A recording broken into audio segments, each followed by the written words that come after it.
Hey, welcome back to another conversation. So glad you're here with us again. Here with Pastor Allen, we're in our Difference Maker series. And this week we talked about how really our church, Highlands Fellowship, and the people that we're connected with can make a difference in the world. True. Yeah, that's what we're looking at today. We sort of started with the community, and then we moved about how God wants us to serve. And then I talked about sort of some benefits of being a part of a local church. And, you know, it's a pretty neat place. I mean, I feel I don't ever want to brag on our church or anything like that, but I do feel very humbled to be a part of a church that I think wants to make a difference. Yeah, that's right. Why don't you share a little bit about our vision and how we got to this place? Okay. A lot has changed in the last 2 years. Yeah. And so, you share some in the message about, 33,300, all those things that we're talking about. Why don't you share just a little bit for people who are watching, kind of the heart behind those numbers? Yeah, so we were really at a place where the church had sort of plateaued. We'd stalled out a little bit, and we were trying to restructure.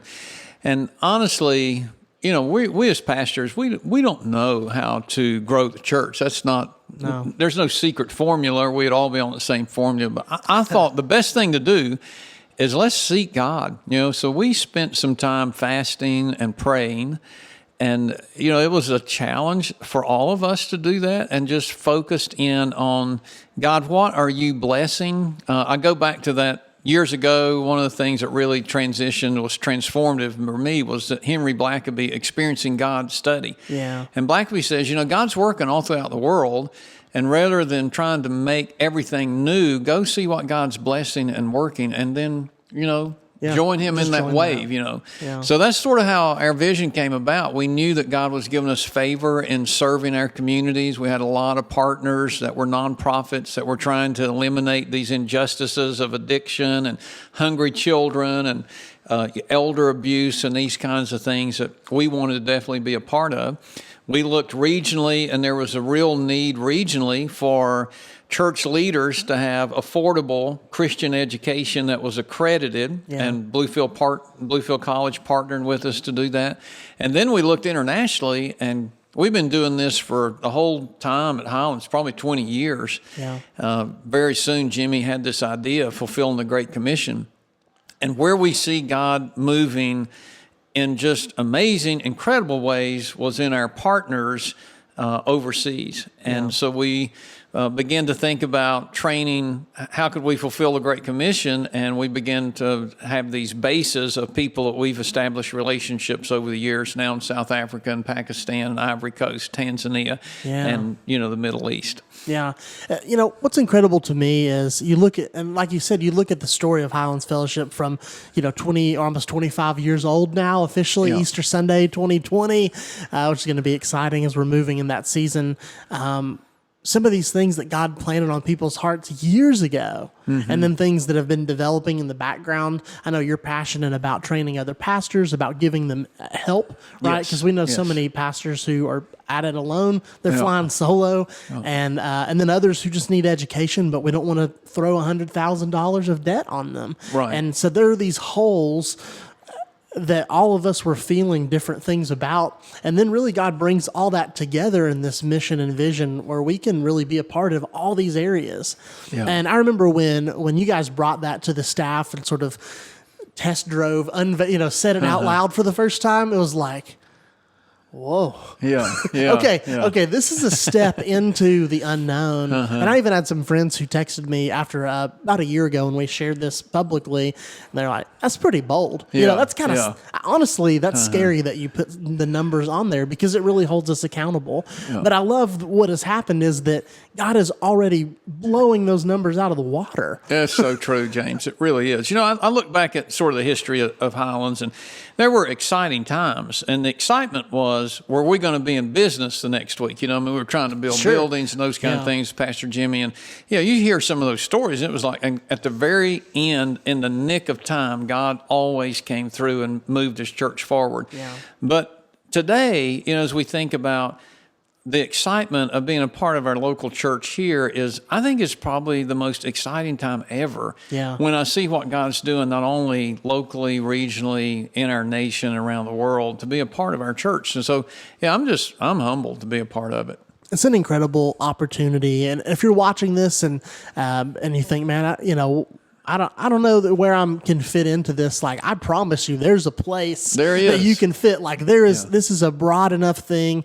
We have a heart for people. We have a heart for the nations, and we have a heart to be innovative and to try new things, and one thing that our vision has allowed us to do is to step out and partner with people and plant things like New Collective Church, where we transition our Johnson City campus to with a new name and marquee step there. We've got things like Simple Rhythms that meet at the Country Music Hall. Some of you don't even know about these things, right? Yeah. Simple Rhythms meets at the Country Music Hall of Fame there in Bristol on Sunday nights, and then Hosea Fellowship in Pakistan.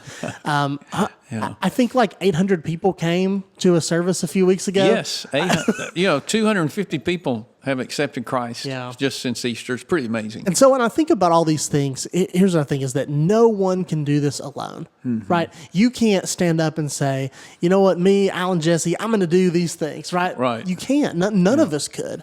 And the best that we try, we can't do that. But what we can do is partner together and really see an exponential movement of God. And really, that's what being a difference maker is about, is that you're not flying solo, right? Right. And so much of our world is like, you do this, it's all about me. There's a selfishness to it, but there's also a elevation of that, right? That you can accomplish this. And what this vision reminded me instantly was, I can't do this. Right. I can't run a college. I can't do these things, but all of us together, we can. Right. We really can.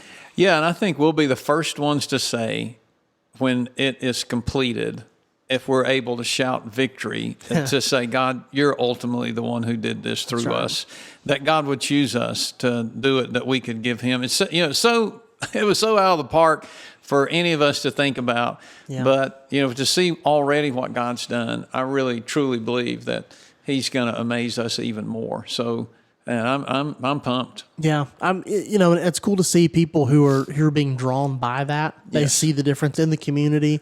We've shared some stories in this series about partnering with United Way and other ministries that are national ministries that have reached out to us for help because they know that we're in the community and that we want to be involved. And those things to me are such a win because we're in this together. And one of the points that you mentioned here as we kind of close was just that my church helps me connect with others in community. And I think that's so important because loneliness is such a problem, right? It really is. Anxiety, which sort of depression. breeds anxiety. Yeah, it does. It's all together.